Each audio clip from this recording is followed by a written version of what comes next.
avec vous sur Sud Radio jusqu'à midi pour commenter l'actualité avec aujourd'hui Olivier D'Artigol. Bonjour, chroniqueur politique. Bonjour. Arnaud Benedetti, professeur à la Sorbonne, spécialiste en communication politique, rédacteur en chef de la revue politique et parlementaire Et vous avez, voilà, il n'y a pas de point dans mon truc et vous venez de publier Le Progrès est-il dangereux chez Humain Science. Bonjour à vous.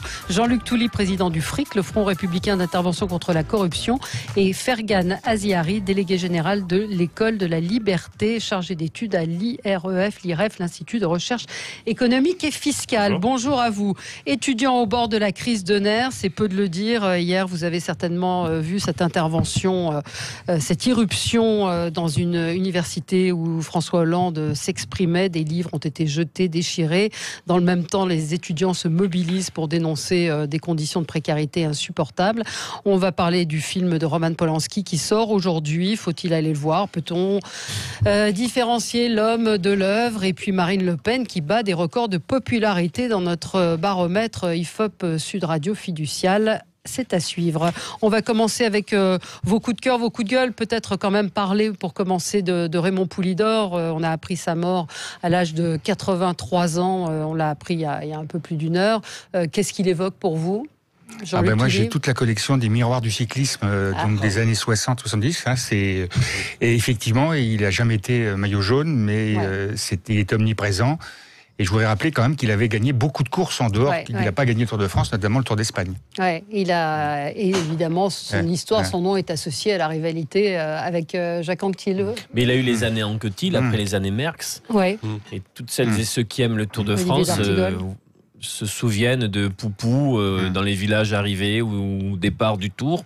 Son extraordinaire popularité. Bien au-delà du monde du cyclisme. Et en effet, pas une seule journée avec le maillot jaune. Et j'aime bien l'expression de Christian Laborde, qui est un écrivain amoureux du Tour, qui dit « mais n'avait pas besoin d'avoir porté le maillot pour qu'on le reconnaisse ». C'est une belle formule. Bien sûr. Arnaud Benedetti. C'est un mythe, mais c'est un mythe très français parce qu'en plus c'est un perdant magnifique tel que les Français les aiment parce que il a toujours été deuxième et puis ce qu'il faut souligner c'est la longévité de sa carrière. C'est-à-dire qu'il a terminé à plus de 40 ans, ce qui dans un sport comme le cyclisme est absolument exceptionnel. Mais c'est vrai que c'est quelqu'un qui aura marqué des générations de Français par son obstination. Puis moi, je me souviens surtout d'une ascension dans le Puy-de-Dôme avec Jacques Anquetil en 64, qui est absolument exceptionnel, qui est un duel mythique du Tour de France. C'est là où ils sont coude à coude. Coude à coude, Et il disait sur cette ascension, ça me faisait penser à la lampe à huile dans le Limousin, où la flamme meurt petit à petit. Je n'ai jamais autant souffert sur un vélo. Et il était l'ambassadeur du maillot jaune jusqu'à encore cette année. Il était l'un des meilleurs. Et c'était surtout l'un des très grands grimpeurs, il faut le dire, du Tour de France. Juste un point, je pense à cette phrase d'Antoine Blondin qui parlait des grimpeurs dans le vélo. Il disait « L'homme qui s'élève s'isole ». Je trouve cette phrase magnifique et elle est vraiment adaptée aux grands champions. Fergan, ça évoque quelque chose pour vous? Vous êtes trop jeune? Alors moi je suis un petit peu trop jeune et là j'ai un peu honte de le dire, mais je ne m'intéresse pas beaucoup au cyclisme. Non, vous avez le droit. Mais c'est quand même une figure historique. C'est quelqu'un qui a marqué l'histoire de la France. Donc c'est important. On était Poulidor ou on était Anquetil. C'était comme un second tour d'élection présidentielle. Non mais c'est vrai, les familles étaient divisées, partagées. Et son petit-fils, donc, qui s'appelle Mathieu Van Der Poel, va visiblement être un des très grands noms du cyclisme. Donc on est triste. Je pense que tous ceux qui sont amateurs de... On aime bien les deuxièmes quand même. Oui, en France, on aime bien les deuxièmes, vous croyez? Mais c'est vrai qu'il avait une grande popularité. C'est un homme d'une gentillesse absolument incroyable, très, très humble et qui a publié de nombreux livres d'ailleurs. Donc voilà, on va passer à vos coups de cœur, vos coups de gueule. Olivier, c'est un coup de cœur? Oui. Allez-y. Hôtel du Cœur, c'est Gérald Dahan. J'ai vu ça passer sur les réseaux sociaux. Qui lance, on sait combien beaucoup de familles, de mères isolées vivent des conditions de très grande précarité, se retrouvent parfois à la rue. Et donc, exactement comme il y a eu les Restos du Cœur, on se disait à l'époque, mais est-ce que ça va fonctionner ou pas? Malheureusement, ça continue. Rien n'a été réglé. Et là, il lance une association. On le trouve facilement sur les réseaux sociaux. Hôtel du Cœur, pour justement permettre à des citoyens qui veulent aider pour l'hébergement d'urgence, notamment des femmes isolées et très précarisées, de trouver des solutions dans les semaines qui viennent. Je trouve que c'est bien. C'est une très bonne chose. Hôtel du Cœur. Jean-Luc, c'est un coup de gueule. Moi, je voudrais saluer le Nouveau Monde à travers le dîner spectacle un petit peu costumé, etc., de 4 députés de La République En Marche, avec un cabinet de lobbying spécialisé notamment dans l'agroalimentaire. Je trouve qu'on est plutôt toujours dans l'ancien monde. Ouais. Écoutez, on a passé, Gilles Gansman dans le zapping nous a passé un petit extrait de cette information. C'est plusieurs photos qui ont été montées ensemble. Vous voyez, perruque, grosses lunettes, collier à fleurs. Elle a été postée sur Instagram par la députée Marion Lenne. Marion Lenne, la députée, est entourée de 3 de ses collègues de la majorité.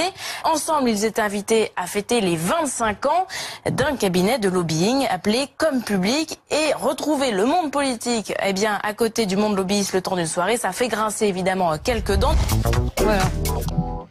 Voilà. C'est ce que vous évoquez. Ça vous choque? Peut-être un mot Au moins pris la main dans le sac, mais l'activité des lobbyistes auprès des élus... Oui. Il y a une deuxième chose. Mais c'est pas. Mais les lobbyistes sont pas interdits, j'ai envie de vous dire. C'est une activité. Oui, il y a la chasse, il y a l'agroalimentaire, il y a les industries pharmaceutiques. Mais je veux dire, ça existait, et je vois que le Nouveau Monde continue à le faire. Voilà, c'est ça. Arnaud Benedetti. Moi, j'ai envie de dire que les groupes de pression et les groupes d'intérêt fassent valoir leurs intérêts et leurs revendications, c'est pas ce qui me choque, parce que ça a toujours existé, et que d'ailleurs, je rappelle qu'aux États-Unis, les lobbies sont reconnus constitutionnellement, et que d'ailleurs, le terme lobby vient de la rencontre des groupes de pression dans le lobby du Parlement, du Congrès, avec les parlementaires. Le problème, c'est la transparence. Il faut que ça se fasse de manière transparente et que ça soit régulé. En France, on a une tradition quand même qui était une tradition d'occultation. Alors on est en train, malgré tout, quand même, qu'on le veuille ou non, de progresser. Mais vous allez au Parlement européen, par exemple, au Parlement européen, les lobbies ont pignon sur rue, ils sont même reconnus institutionnellement dans l'espace parlementaire. Donc après, moi je pense que c'est ça, la question fondamentale, c'est qu'il faut que ça se fasse de manière régulée, transparente. Malheureusement, en France, on n'est pas dans cette culture-là. Là où c'est embêtant, c'est quand des amendements parlementaires ou même des propositions de loi font des copier-coller avec des textes rédigés par les lobbyistes. Par exemple, c'est Rachida Dati quand même, avec notamment Suez et d'autres entreprises, où quand elle était au Parlement européen, elle défendait les amendements de l'entreprise qui la rémunérait. Donc ça a été prouvé, avéré. Vous n'êtes pas en diffamation. Ça fera. Moi, je souhaite des procès en diffamation. Parce que il fut un temps, il faut le rappeler. Parce que ça pas. Voilà, vous l'accusez, mais il n'y a pas de preuve. Il fut juste des éléments quand même. Mais il n'y a pas de preuve. Là, il y a quand même plusieurs centaines de milliers d'euros qu'elle a touchés entre 2013 et 2014. Mais elle n'a pas été jugée, condamnée. Non, mais je relève des faits. Valérie, il fut un temps quand même, je le rappelle, où les lobbyistes disposaient de cartes d'assistants parlementaires qui étaient remises par les parlementaires pour qu'ils puissent mener leur activité. Donc cette époque est révolue. Donc on a quand même quelque peu progressé dans ce domaine-là, même s'il reste encore beaucoup à faire. Moi je mets en cause plutôt les élus, parce que moi je connais bien Corinne Lepage ou d'autres députés européens à qui on a proposé des cadeaux, des voyages, et qui ont refusé. Mais il y en a qui ne refusent pas, et qui sont même rémunérés. Donc c'est ça qui me pose question. Oui, c'est ce que j'allais dire. Attention de ne pas surestimer et fantasmer le pouvoir des lobbies. Il me semble que celui qui a le dernier mot, in fine, c'est le politique. C'est lui qui prend les décisions, qui vote les lois, qui ne les vote pas. Donc notre crainte des lobbies n'est-elle pas en définitive une crainte du processus politique en lui-même? Ça pose la question simplement des mécanismes qui font qu'on s'assure de la qualité des bonnes décisions, des décisions politiques. Et si on craint à ce point les groupes de pression, c'est que finalement, on ne croit pas au processus politique et on ne croit pas aux mécanismes de sanction qui permettent de récompenser les bonnes décisions et de punir les mauvaises décisions. Mais Richard Ferrand, par exemple, qui est d'ailleurs dans une procédure auquel j'ai participé, mais malheureusement, on n'a pas pu aller au bout, mais Anticor l'a fait, on va voir ce que ça va donner, mais quand même, je voudrais rappeler que Richard Ferrand, qui était directeur général des Mutuelles de Bretagne, quand il était député socialiste, à 4 reprises, il a quitté son mandat membre de la commission de la défense nationale pour rejoindre la commission qui discute des problèmes de mutuelles. Et il a participé, au moment des amendements, il a participé à ce genre de choses. Donc j'accuse rien, simplement je relate des choses qui me semblent, effectivement, il n'y a pas de transparence. C'est cette opacité. Et après, effectivement, je ne parle pas des membres de sa famille qui ont pu participer, qui ont pu bénéficier de choses, mais tout ça est assez détestable. Quand on voit que cette même personne est devenue le formateur des nouveaux députés de La République En Marche et qu'il est président de l'Assemblée nationale, je pense que ce n'est pas un bon exemple. Arnaud Benedetti, c'est un coup de cœur pour un livre de quelqu'un qu'on connaît bien. C'est pour un livre, d'ailleurs, l'un de vos invités réguliers, Michel Taube, qui publie aux éditions du Cherche Midi un livre sur la face cachée des Émirats Arabes Unis. C'est une étude très fouillée, très intéressante sur un des pays peut-être les moins connus du Golfe, mais qui a une influence extrêmement importante à la fois sur le plan économique et sur le plan politique en France et plus largement en Europe, et qui est aussi quand même, il faut le dire, l'un des principaux pourvoyeurs, notamment en financement, d'un certain nombre de réseaux islamistes. Donc cette étude est très intéressante parce que c'est une cartographie qui va, disons, dans le détail, qui cite un certain nombre de faits, et donc je le recommande à vos lecteurs, notamment, ne serait-ce que, j'allais dire, sur un plan de culture générale, pour mieux comprendre le fonctionnement de ce petit pays qui a un poids certainement parfois mésestimé sur le plan géopolitique. Et des relations avec nos pays. Fergan ? Eh bien, mon coup de gueule est relatif à la crise des Gilets jaunes, c'est-à-dire qu'il y a un an, les Gilets jaunes se sont révoltés en raison d'une hausse des taxes sur les carburants. Moi, je constate qu'un an plus tard, rien n'a changé sur le plan fiscal. L'Eurostat nous a même appris que le taux de prélèvement obligatoire avait légèrement augmenté pour s'établir autour de 48,7%, si ma mémoire est bonne. Ça pose la question tout simplement de la prochaine révolte fiscale, puisque en l'absence de réformes structurelles des finances publiques et de l'État, on sait que les Français continueront à subir le taux de confiscation le plus élevé du monde développé. Et je me désole qu'aujourd'hui, aucune réponse n'a été apportée à cet État qui n'est pas fait qui est fait pour durer apparemment. Et hélas. Vous pensez qu'il peut y avoir une remobilisation je ne sais pas s'il peut y avoir une remobilisation. Je sais simplement que si cette contestation, si cette insatisfaction fiscale, en tout cas, continue et qu'elle n'est pas canalisée dans la rue, eh bien moi je crains le pire pour le processus politique, c'est-à-dire qu'on va assister effectivement à l'émergence de leaders populistes ou autres qui vont saper la qualité de nos institutions, tout simplement parce qu'on n'est pas capable de réformer notre système financier. Olivier d'Artigol. Mais n'oublions pas, un an après, que le cœur de l'irruption du mouvement des Gilets jaunes portait sur une demande de justice sociale, de justice fiscale. Les acronymes et de demande démocratique, c'était le RIC, c'était l'ISF. Nous venons d'apprendre que les patrons du CAC 40 sont payés aujourd'hui avec 12% d'augmentation à une moyenne de 5 millions d'euros. Donc rien n'est réglé sur, j'ai envie de dire, la dignité des vies. Le fait de pouvoir... c'est un mouvement des classes populaires et moyennes. Oui. Celles et ceux qui, dans des territoires abandonnés de la République, notamment les territoires ruraux dont on parle pas assez, avec la disparition des services publics, disaient mais on fait comment pour s'en sortir avec le niveau de salaire aujourd'hui, pour se projeter, pour sécuriser nos enfants. Et sur ces questions-là, j'ai tendance à dire que le quinquennat marqué au début par le président des riches, malgré leur exercice de pédagogie, rien n'a été réglé parce qu'il n'a pas été touché à la répartition des richesses entre le coût du travail et le coût du capital. C'est ça le cœur du sujet aujourd'hui dans notre France. Je voudrais qu'on dise, qu'on pense, on en a parlé dans la demi-heure précédente, 4e anniversaire des attentats du 13 novembre, 130 morts, c'est aujourd'hui le 13 novembre, il y a 4 ans, donc qu'on ait tous une pensée, là aussi, je ne sais pas si les choses ont beaucoup changé, si face au terrorisme, on est plus armé ou plus vulnérable, en tout cas, pensez pour toutes les victimes, les familles des victimes. On se retrouve dans un instant, on va parler de Polanski, des étudiants, de Marine Le Pen, et puis peut-être de Balkany qui reste en prison, on a appris ça ce matin, la cour d'appel. Vous nous direz ce que vous en pensez. À tout de suite. Avec vous sur Sud Radio jusqu'à midi pour commenter l'actualité. On va quand même parler de Patrick Balkany. On a appris ce matin que la cour d'appel de Paris a refusé sa seconde demande de remise en liberté dans le cadre de sa condamnation à 5 ans de prison ferme pour blanchiment.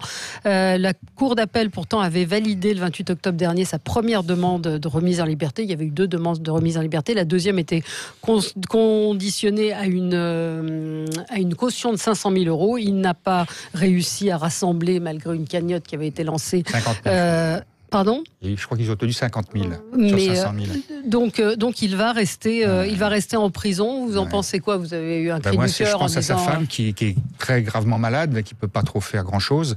Et donc, de voir son mari... je sens. Une légère ironie, oui. Ouais. Mais est-ce qu'on ne va pas en faire un martyr ? C'est là aussi la question qu'on peut se poser, c'est-à-dire la condamnation des cols blancs d'un homme...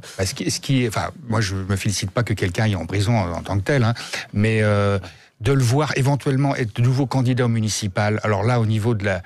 Moi qui étais un peu gilet jaune, franchement, la politique... Très gilet jaune, on va dire, voilà. Franchement, je peux pas... Voilà. Olivier d'Artigol. Décision de justice. Moi, je suis toujours... je suis pour l'individualisation des peines et ne pas en faire un exemple en plus ou en moins. La justice est passée. Ouais. Il a des recours, la défense a des droits, il y a des décisions, voilà. Oui.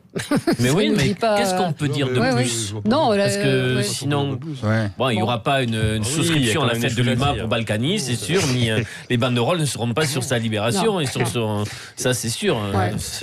La justice passe, en effet, il y a des voies de recours. Oui, on peut se poser la question de savoir... Il est difficile de s'exprimer sur une décision de justice de ce type. Bon, moi, ce que je pense, c'est qu'il reste populaire dans sa commune. Oui, il reste populaire dans sa commune.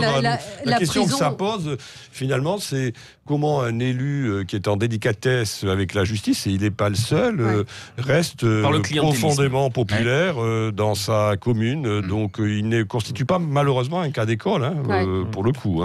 Il y en a eu d'autres par le passé. Mais est-ce qu'il n'y a pas un acharnement ? Enfin, je vous provoque... Judiciaire, alors. Oui, judiciaire. Mais très tardif, alors. Alors, je vais apporter une voix dissidente, mais moi je suis très mal à l'aise avec cette peine de prison parce que j'appartiens à une tradition intellectuelle qui estime que enfermer un individu dans une cage doit être quand même réservé à des crimes très violents, une prison. Bon, voilà, ça doit être réservé à des crimes très violents. Bon, la corruption, le blanchiment, je pense qu'on a d'autres moyens de sanctionner que par la prison en condamnant à rembourser avec des intérêts. Je pense qu'il y a d'autres sanctions, on va dire plus proportionnées, et qu'on devrait vraiment réserver ce type de sanctions aux individus les plus dangereux. Je ne sais pas si ce qualificatif est valable pour Monsieur Balkany malgré tous ses défauts et malgré toutes ses turpitudes. C'est pas très... Moi, j'ai fait quelques semaines de prison parce que j'ai voulu créer avec d'autres un comité de soldats en Allemagne en 74. J'ai fait quelques semaines de... Voilà. Je pense que ça forge le caractère. Oui, enfin, à 70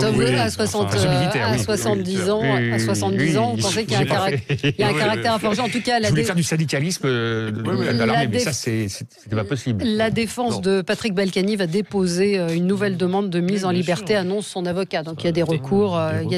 Je pense qu'avec ce genre de sanctions, on renonce quand même à un principe issu des Lumières, qui est la proportionnalité des peines. C'est-à-dire que ça fait 2 siècles qu'on essaye de réfléchir sur ce qu'est une politique de pénal juste, proportionnée, et je pense qu'on est là dans l'excès et que le blanchiment d'argent ne mérite pas d'enfermer quelqu'un dans une prison. Je pense qu'il y a d'autres sanctions tout aussi sévères, enfin tout aussi sévères, mais un peu moins peut-être liberticides. Je pense que vraiment... Cahuzac a un bracelet électronique. Oui, mais par exemple, on verra quelle réponse est donnée aux recours qui vont suivre. Mais parlons de l'excès, les Balkany ont aussi été dans l'excès. On ne dit pas nous étions riches de naissance et la politique nous a appauvris. Quand les témoignages montrent que des billets de 500 euros dépassaient des peignoirs, des vestons, etc. Et tout un système qui a été détaillé. Un système de corruption, un système d'évasion fiscale, un système d'évitement quand on est élu pour ne pas théoriser l'idée de la justice républicaine et échapper au premier devoir qui est celui de l'impôt. Et donc d'apporter sa pierre au budget national. Donc ils ont trop... Je trouve qu'il y a eu de l'excès, y compris dans la ligne de défense. À un moment donné, il faut que le show s'arrête, que le spectacle s'arrête. Parce qu'il y a des millions de gens qui regardent ça et qui se disent « mais c'est vraiment effroyable ». Oui, mais il ne peut pas être condamné sur sa communication. Non, mais là, je parlais de l'excès. Ça serait... Non, mais là, le jugement a été motivé, quand même. Bien sûr, le jugement est motivé. Je rappelle que le président Chirac a quand même été condamné à 2 ans et demi de prison Mais vu son grand âge et sa maladie, il est exonéré. Ouais. Mais pour les emplois fictifs de la ville de Paris, après des années de procédure. Ouais, mais je donnais l'exemple de Cahuzac qui a été condamné, mais qui a été condamné, qui a été condamné à un bracelet électronique, assigné à résidence. La condamnation de Jacques Chirac est une condamnation qui est liée au financement de la vie politique, en l'occurrence. Ce n'est pas une condamnation pour enrichissement personnel. C'est absolument un peu différent. Oui. La nature de la condamnation n'est pas encore plus grave. Voilà. Allez, on va se retrouver dans un instant pour parler des conditions de vie des étudiants qui sont en colère après l'immolation d'un étudiant par le feu pour dénoncer la précarisation. Il y a des rassemblements un petit peu partout dans toute la France qui ont eu lieu hier. Et puis, l'Université de Lyon 2 a annoncé que le campus était bloqué. On y revient dans un instant. 0826 300 300, à tout de suite. Avec vous sur Sud Radio, on parle donc de cet étudiant qui a tenté de s'immoler à Lyon. Il avait laissé un message pour dénoncer la précarité des étudiants. Un petit peu partout en France, il y a eu des blocages, des manifestations. Hier, l'une d'entre elles a été particulièrement violente. Une conférence de François Hollande a été annulée après que des centaines d'étudiants ont pénétré dans l'établissement, déchirant des livres. Ça, on pourra en reparler. Martial est en ligne avec nous et vous vouliez réagir à ce sujet. On vous écoute, Martial, bonjour. Oui, bonjour. Bon, tout d'abord, ce qu'il faut dire, c'est le drame de ce jeune étudiant qui essaie de mettre fin à ses jours de façon particulièrement horrible. Mais ce que je voulais dire au-delà de ça, c'est que moi-même, j'ai fait des études, nous avons tous fait, et je ne me rappelle pas que lorsque j'étudiais il y a maintenant 30 ans, les conditions des étudiants étaient beaucoup plus favorables que ce qu'elles sont aujourd'hui. Donc, ça a toujours été difficile. Alors oui, on doit toujours faire plus pour permettre aux jeunes gens d'étudier, d'acquérir des connaissances. Et moi, ce qui me choque profondément, c'est se servir de ce drame humain pour qu'une bande d'excités qui en fait rejette tout, mette à bas la grille d'un ministère, empêche les conférences dans des universités qui sont des lieux d'expression, de débat, d'échange de connaissances. Et lorsqu'on a écouté le jeune étudiant interviewé, il dit une grille c'est rien, et ce qu'on veut abattre c'est beaucoup plus. Donc je pense que les parties de la jeunesse en fait se sert du moindre fait divers aussi dramatique soit-il pour le retourner à des fins politiques en refusant l'autorité, en refusant ce qu'est la République et en rejetant totalement nos institutions. Oui, maintenant il y a une réalité de la précarité étudiante aussi. On peut pas nier aujourd'hui que c'est compliqué pour les étudiants. Comme elle était vraie il y a 30 ans. Moi, pour pouvoir faire mes études, je devais mener 3 petits boulots à droite à gauche en tirant le diable par la queue. Je ne pense pas que j'étais mieux loti il y a 30 ans. Mais pas du tout. Et puis il y a de nombreux... oui, c'est dramatique, oui, il faut faire mieux, mais c'est pas en mettant en bas les institutions, en défonçant les grilles des ministères, en empêchant les conférences dans les universités qu'on arrivera à faire ça. Ou alors en saccageant les universités, comme il y a un an maintenant. Voilà, alors, donc, merci Martial d'être intervenu. Arnaud Benedetti, vous connaissez bien la fac. Non, mais deux choses d'abord. En effet, ce qui s'est passé hier à Lille est intolérable. L'université, c'est le lieu de liberté, c'est le lieu de l'expression, c'est le lieu du débat, c'est le lieu où l'on doit pouvoir tout simplement s'exprimer d'une manière libre et sans tabou. Et que des minorités viennent perturber le débat, c'est inacceptable. Et malheureusement, ce n'est pas un phénomène qui est un phénomène nouveau. C'est un phénomène déjà qui s'est produit à plusieurs reprises ces derniers temps, voire même ces dernières semaines. Une fois qu'on a dit ça, ensuite, il y a la question en effet de la situation sociale et économique des étudiants. Votre auditeur a raison, mais en même temps, si je puis dire, la différence fondamentale entre la situation que nous connaissons aujourd'hui et la situation d'il y a 30 ans, c'est qu'il y a un processus qui s'appelle le processus de démocratisation de l'enseignement supérieur. C'est-à-dire qu'il y a de plus en plus d'étudiants dans les universités. Il y a 30 ans, quand vous étiez dans l'enseignement supérieur, vous étiez à peu près assuré de votre avenir. C'est-à-dire que vous saviez qu'en sortant avec un diplôme de l'enseignement supérieur, vous alliez trouver un emploi. C'était quelque chose... Et un logement, et ce qui va avec. Donc c'était quelque chose qui allait de soi. Aujourd'hui, le problème, c'est que les conditions de vie indéniablement quand même des étudiants se précariser. On sait qu'il y a des étudiants qui ont du mal à se soigner, qui parfois ne font qu'un repas par jour, qui ont des difficultés à se loger. Le coût du logement étudiant dans certaines métropoles est un vrai problème et il est totalement prohibitif pour poursuivre des études.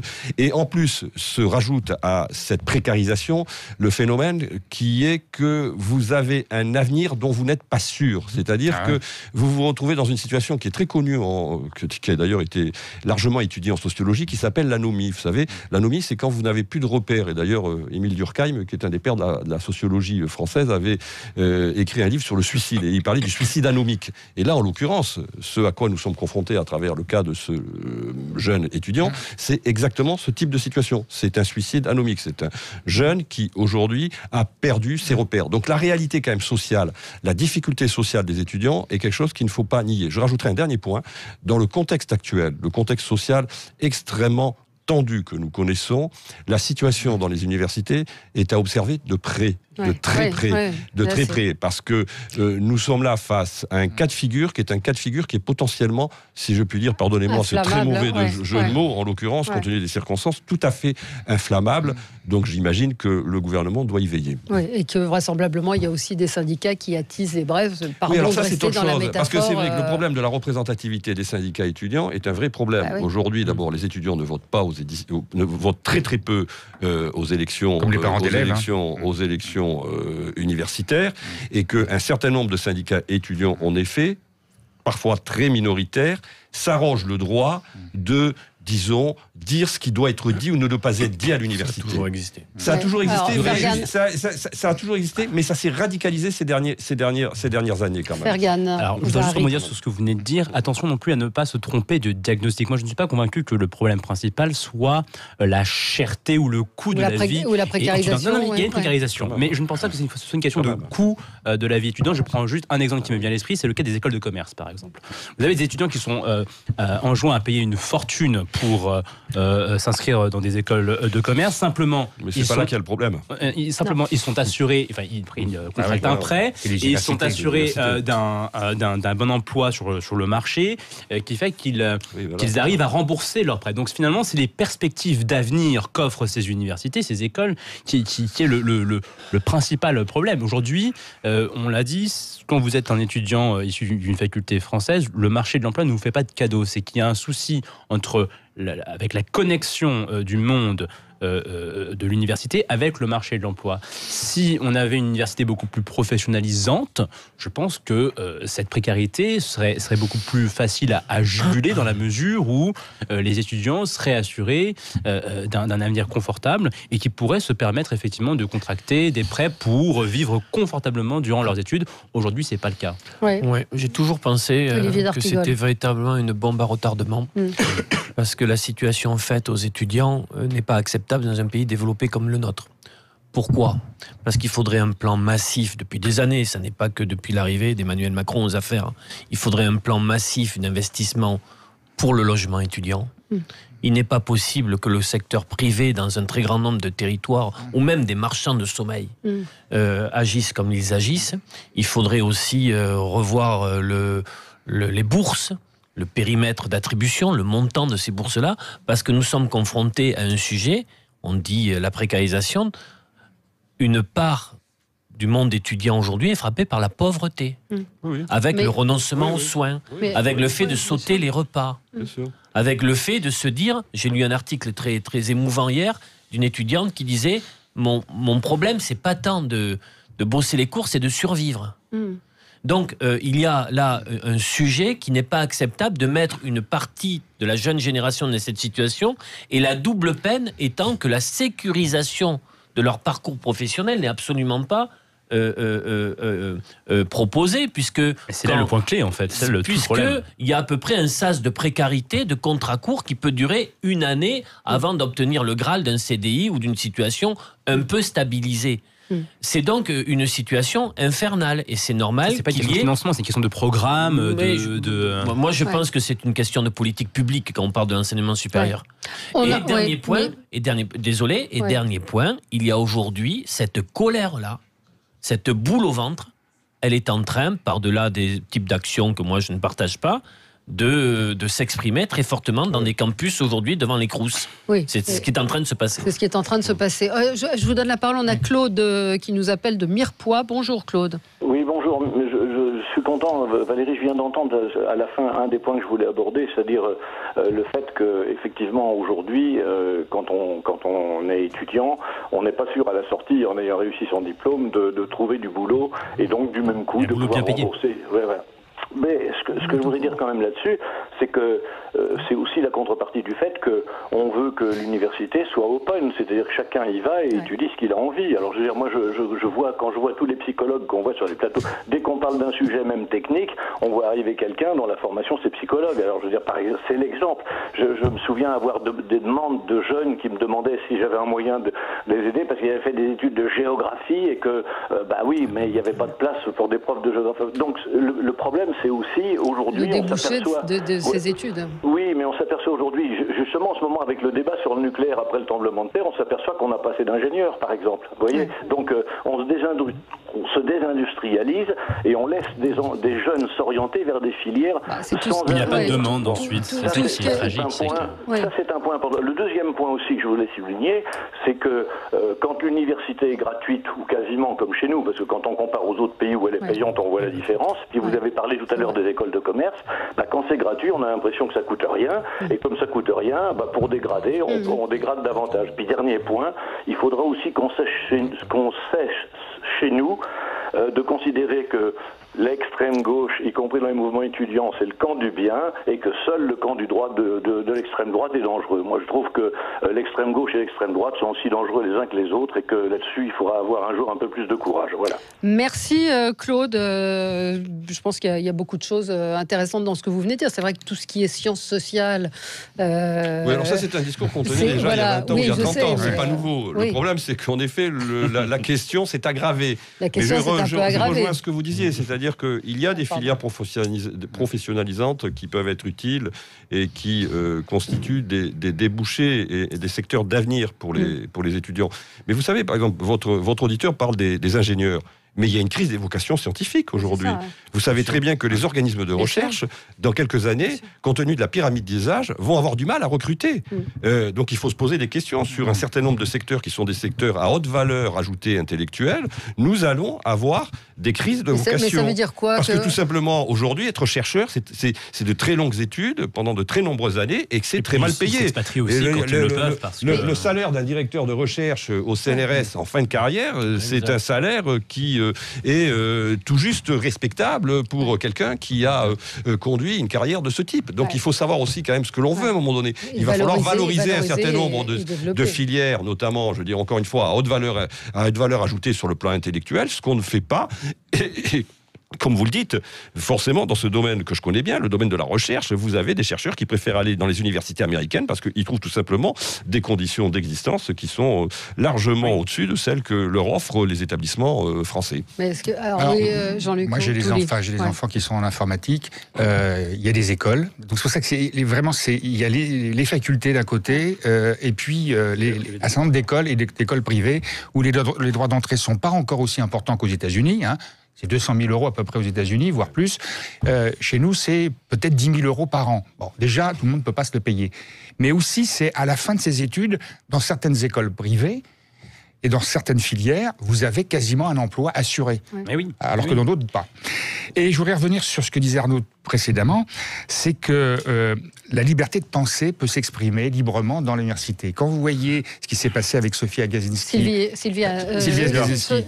Et puis, le gouvernement chinois, là, qui, sur certaines choses, est intervenu... Sylviane Agacinski. On avait tous tout fou. Voilà, la femme de Lionel Jospin. Elle existe sans être la femme de Lionel Jospin, absolument, mais pour... Oui. Parce qu'elle était quand vous voyez aussi les interventions du gouvernement chinois sur la liberté d'expression en France et en Angleterre particulièrement, on se dit, mais qu'est-ce que ça veut dire là ? Ouais. C'est plus la liberté d'expression, là, maintenant. Ouais. Là, c'est un autre sujet que vous abordez. Je voudrais lire le témoignage de Myriam qui nous dit « Mon fils, ingénieur en chimie des matériaux, pas trouvé de boulot. Pour petit boulot, refusé car trop diplômé. Pas d'expérience pour son diplôme. Après 1 an à postuler à tous les postes possibles, il est rentré comme préparateur de commandes chez Leclerc. Vous croyez que c'est normal? Maman seule, je suis serré la ceinture pour ses études et je suis écœurée. » Et effectivement, on a du mal à comprendre. Et Olivier parlait tout à l'heure des gens de province. Ouais.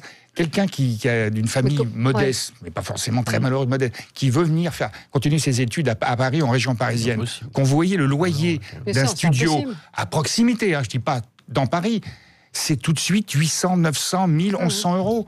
Qui c'est qui peut se payer ça? Fergan, vous voulez répondre à ce que dit Myriam? Comment c'est possible? Ingénieur en chimie, il ne trouve pas de boulot. C'est quand même étonnant, c'est un exemple typique de défaillance du système éducatif. Le rôle d'une université, c'est de fournir un enseignement, mais aussi fournir un réseau, un accompagnement pour intégrer le marché du travail. C'est ce que font toutes les écoles de commerce. Elles mettent leurs étudiants en relation avec des capitaines d'industrie, des grandes entreprises, avec une caution. Est-ce qu'il ne faut pas se poser des questions sur la fac? Je suis désolé de dire la qualité des prestations des universités. Et à mon avis, c'est aussi le monde de l'entreprise ne joue toujours pas le jeu. Je vous donne un exemple en Béarn. J'ai été président de mission locale pendant 6 ans. On a des géants industriels implantés historiquement en Béarn sur la pétrochimie. Je ne donne pas le nom, parce que chaque fois, après, mais des géants, champions du 440. Je suis tombé sur des cas où des jeunes salariés multiplier les contrats de 6 mois ou d'1 an n'étaient pas repris, puis étaient repris avec des formations, puisque notre université à Pau s'est spécialisée sur ces questions-là, du pétrole, etc. Et ça met, j'ai envie de dire, ça met dans les cerveaux de ces salariés une colère en disant mais comment un grand groupe comme celui-là ne nous sécurise pas, jouant des contrats, etc. Et donc ça met que des personnes à 30-35 ans n'ont toujours pas le CDI et ont l'impression d'être la variable d'ajustement selon l'activité du groupe. C'est insupportable. Ils ne jouent pas le jeu. Olivier, vous parlez des grands groupes, mais la situation que vous décrivez, elle est également une situation que l'on retrouve dans un certain nombre d'établissements publics et dans l'université et dans l'organisme public. L'utilisation de CDD dans un certain nombre de grands organismes de recherche, je ne les citerai pas, c'est quelque chose d'assez récurrent. Donc le problème n'est pas lié seulement au secteur privé, il est également lié au secteur public, il faut le savoir. Allez, on se retrouve dans un petit instant, on marque une pause, on est ensemble avec vous sur Sud Radio. Avec vous jusqu'à midi. Dans un instant, vous retrouverez André Berkoff en pleine forme, on l'espère. Toujours en pleine forme, André Berkoff. Marine Le Pen bat des records de popularité. La leader du Rassemblement national profite-t-elle du débat sur la laïcité et sur le voile? C'est en tout cas, elle progresse de 8 points dans notre tableau de bord IFOP fiducial pour Paris Match et Sud Radio. C'est vrai que 8 points, c'est beaucoup. 36% de bonnes opinions. La présidente du Rassemblement national décroche son meilleur score depuis le début du quinquennat. Elle s'installe à la 20e place, certes, de ce tableau de bord. Contrairement à Jean-Luc Mélenchon, lui qui stagne, ni il ne perd, ni il ne prend. On a également François Baroin qui progresse, qui est préféré par les Français à Emmanuel Macron dans un duel testé par l'IFOP. Mais parlons déjà de Marine Le Pen, 8 points. 8 points, c'est spectaculaire. Ça veut dire, c'est le nom de beaucoup de choses. D'abord, elle n'a pas besoin de parler, de trop s'exprimer, de trop réagir. Elle n'a pas besoin de bouger un cil pour que l'actualité des dernières semaines, j'ai même envie de dire des derniers mois, ne lui profite à plein. Il y a là quand même une responsabilité éminente et directe du macronisme sur ce sujet-là. Peut-être qu'on va en discuter. Je pense qu'aujourd'hui, le meilleur agent électoral... Les rivaux ne sont pas à la hauteur, peut-être. Je vais en venir. Je pense rapidement que la manière dont le macronisme évolue est un puissant agent électoral pour Marine Le Pen. Je ferme le premier sujet. Et le second, c'est qu'elle occupe un espace qui n'est pas occupé par d'autres, sur une alternative au macronisme. C'est donc aujourd'hui aussi la démonstration que ce soit à droite ou à gauche, il y a aujourd'hui une absence de réactivité pour proposer une vision, un projet, faire un récit de ce qui serait possible si ce n'est pas Macron, et que ça commence à à dessiner une redite de la dernière présidentielle pour un nouveau second tour. Donc ça doit interroger beaucoup de monde, pas uniquement le gouvernement. Donc vous l'encouragez à ce qu'elle ne participe pas au débat du deuxième tour, parce que moins elle parle, plus elle monte. Mais le problème, c'est que vous avez vu ça. Beaucoup de personnes jugent de façon on va vers ce second tour de nouveau, et beaucoup aussi n'en veulent pas. C'est donc une crise de perspective. Fergan, Aziad. Oui, alors moi, ce qui m'intéresse, c'est pas tant les dynamiques électorales et partisanes, c'est davantage le combat des idées. Et c'est vrai que du point de vue des idées, que Marine Le Pen ou non soit élue, force est de constater que ces idées sont assez bien disséminées finalement dans le spectre politique. Qu'est-ce que le lepénisme après tout? C'est un antilibéralisme sur le plan économique, c'est un protectionnisme, c'est une hostilité vis-à-vis de la mondialisation, de l'immigration.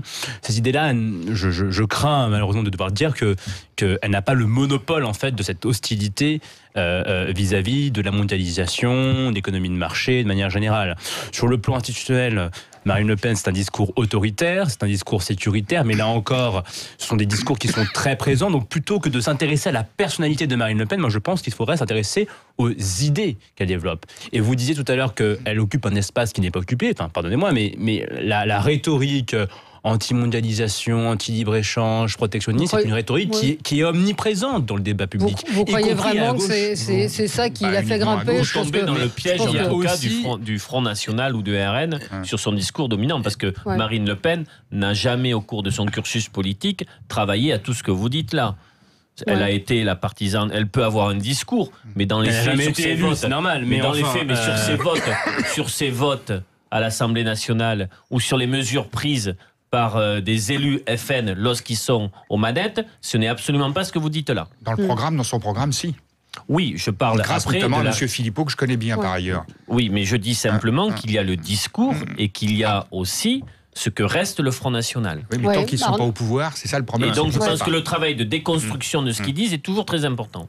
Arnaud Benedetti, cette progression de 8 points, est-ce que c'est... c'est pas une surprise. C'est pas une surprise, c'est-à-dire que le discours autour du voile aussi... Elle a deux facteurs qui sont absolument essentiels dans sa progression récente, parce que je pense qu'elle bénéficie encore de l'effet de la crise des Gilets jaunes, et on l'a vu d'ailleurs lors des élections européennes.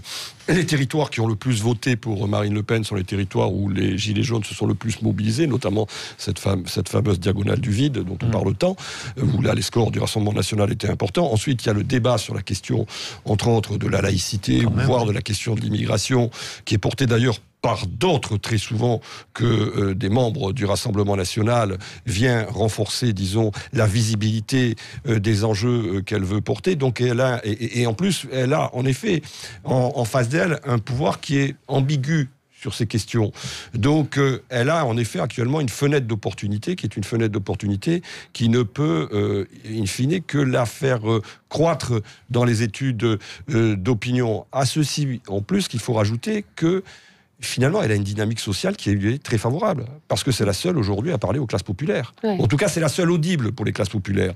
Et le problème, finalement, je crois, se pose autant à gauche qu'à droite, mais il se pose aussi à gauche. Pourquoi la gauche a perdu les classes populaires ?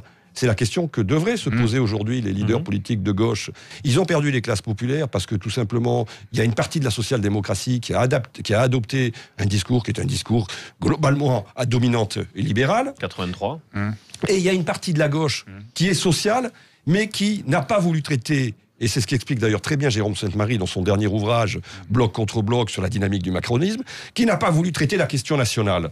En laissant tomber la question nationale, et bien finalement, on laisse aussi tomber une partie des préoccupations des classes populaires, et notamment la question migratoire. Donc Marine Le Pen, elle a une martingale actuellement qui est une martingale gagnante à tous les coups. Et l'idée de penser qu'elle est inéligible, à mon sens, c'est l'idée en tout cas qui est en tout cas profondément véhiculée par Emmanuel Macron, est une idée extrêmement périlleuse pour le bloc macroniste. Arnaud, je partage totalement, mais pourquoi la gauche, qui est consciente de ça, tu ne vas pas me dire qu'elle n'est pas consciente de ce que tu viens de dire, n'a pas adapté justement en disant on va corriger au cas où on n'a pas compris. Or, jusqu'à maintenant, moi, je ne vois pas... On voit bien, par exemple, regardez le positionnement de la France insoumise par rapport à cette question. C'est un positionnement qui, aujourd'hui, a laissé tomber cette question-là. Absolument. Mélenchon a tranché entre deux lignes. Il y avait une ligne républicaine plus classique, qui était, que je qualifierais chevènementiste sur les valeurs de la République, qui a été abandonnée. D'ailleurs, les quelques éléments qui défendaient de cette ligne ont été exclus de la France insoumise. Et c'est une autre ligne, une ligne plus d'accommodation accommodement qui, en tout cas, manifestement l'a emporté, et on l'a vu avec le résultat de la participation à la marche. On est mercredi aujourd'hui. Est-ce que vous irez voir le film de Roman Polanski, J'accuse, qui sort en salle? Il nous reste 2 minutes. Une grosse polémique, évidemment, après de nouvelles accusations. Quand même, cette affaire-là, et l'affaire Dreyfus, c'est quand même intéressant. Oui. Avec 2 bons acteurs. Oui, alors c'est toute la question. Hier, il y a des féministes qui ont empêché la diffusion d'une avant-première en accusant effectivement... Non, mais qu'on se batte contre ce qu'il a fait, ça, il n'y a pas de souci. Maintenant, qu'on interdise encore la liberté d'expression, me gêne. L'état de droit, à un moment qu'il faut faire respecter, c'est-à-dire que si on laisse chacun se faire justice soi-même, où va-t-on? Oui, donc, mais après, il y a la question morale. Est-ce qu'on... Mais ça fait plus de 40 ans. Si on suit cette... Charlie Chaplin, par exemple. Vous ne lisez plus Louis-Ferdinand Céline parce qu'il a écrit des écrits antisémites, et par ailleurs, c'est un formidable écrivain.